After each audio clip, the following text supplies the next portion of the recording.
Hello mga ka-Hair Fairy! For today's video, isa na namang hair transformation ang gagawin ko. Ngayong araw nga ay pumunta na naman muli tayo dito sa may Abu Dhabi.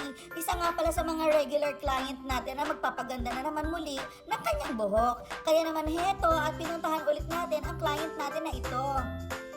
Kung natatandaan nyo nga yung couple na ginawa natin dito na nag-celebrate ng kanilang wedding anniversary, well, eto na nga ulit, binalikan ko na nga po si Madam para naman gawin ulit ang kanyang buhok. Ang request nga pala niya ay balayage with protein treatment. Sino ba naman ako para tumanggi mga ka-Hair Fairy? Medyo natagalan nga nung nasundan muli ang pagpapaganda ng ating client na ito sa kadahilan ng siya po ay nabuntis o diba na-bless pa ng isang baby ang ating client for today's video. At dahil gusto niya magbalik alindog, kinausap niya ulit ang nag-iisang hair fairy para naman sa ganoon ay tulungan siya sa kanyang makeover.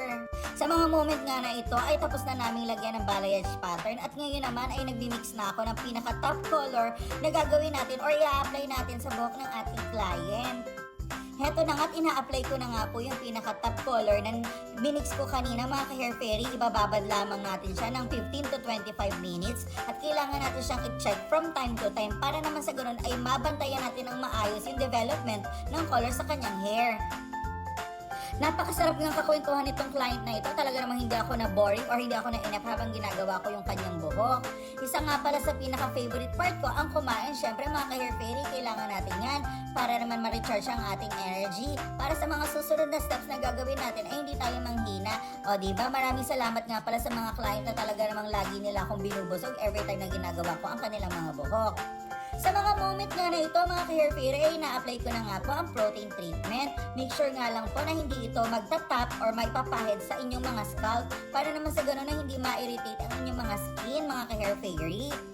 Ibababad nga lang pala natin ito ng 1 hour para naman sa gano'n ay ma-absorb ito ng maayos ng buhok po ng ating mga client, mga ka-Hair Fairy. Ayan po yon.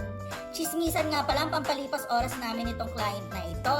At sa mga moment nga na ito, mga ka-Hair Fairy, ay pinaplansya ko na po ang buhok niya para naman sa gano'n ay mag-lock in na ang chemical sa kanyang buhok. Para naman sa gano'n ay maging straight and smooth na rin ito, mga ka-Hair Fairy.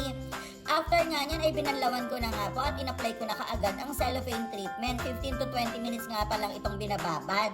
At syempre mga ka-Hair Fairy, i-reveal na rin natin ang magandang resulta. O, diba? Napaka-smooth, straight, and shiny na nga nito mga ka-Hair Fairy. At dahil nga meron siyang cellophane ay mas makintab na nga po ang resulta ng treatment na ginawa natin para sa kanyang buhok. So yun lamang po mga ka-Hair Fairy, sa mga gusto magpagawa natin ng ganitong treatment ay i-PM nyo lamang po ako. Please like, share, and follow na nga rin po mga ka-Hair Fairy. Yun lamang po at maraming salamat. Much love, God bless, spread love, not virus. Bye-bye!